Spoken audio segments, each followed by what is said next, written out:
முதுமலை புலிகள் காப்பக வனப்பகுதியில் அமைந்துள்ள சுற்றுவட்டார பகுதியில் முக்கிய குடிநீர் ஆதாரமாக திகழும் மரவக்கண்டி அணையில் கழிவுநீர் கலப்பதால் நோய் தொற்று ஏற்படும் அபாயம் ஏற்பட்டுள்ளது. இதுகுறித்து நமது செய்தியாளர் பிரபு அளித்த கூடுதல் தகவல்களை பார்க்கலாம். முதுமலை புலிகள் காப்பகம் வெளிமண்டல வனப்பகுதியில் அமைந்துள்ள மச்சினகுடி, மாவனல்லா, சொக்கநல்லி, வாழைத்தோட்டம் உள்ளிட்ட 5க்கும் மேற்பட்ட கிராமங்களில் வசிக்கக்கூடிய இருளர் பழங்குடியினர் மற்றும் பொதுமக்கள் என 5000 குடும்பங்களுக்கு மரவக்கண்டி அணையிலிருந்துதான் நாள்தோறும் குடிநீரானது வழங்கப்படுகிறது. இந்த முக்கிய குடிநீர் ஆதாரமாக திகழக்கூடிய மரவக்கண்டி அணையில் யானை, புலி உள்ளிட்ட வெளிமண்டல வனப்பகுதிகளில் வாழக்கூடிய வனவிலங்குகளின் முக்கிய குடிநீர் ஆதாரமாகவும் திகழ்ந்து வருகிறது.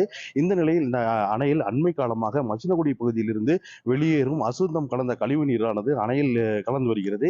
இதனை பயன்படுத்தக்கூடிய மக்களுக்கு அண்மை காலமாக நோய் தொற்று ஏற்படுவதாக அப்பகுதி மக்கள் தெரிவிக்கின்றனர்.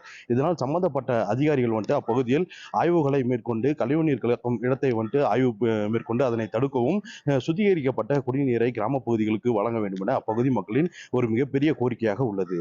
மச்சினகுடி பகுதியிலிருந்து நியூஸ் 7 தமிழ் செய்திகளுக்காக செய்தியாளர் பிரபு.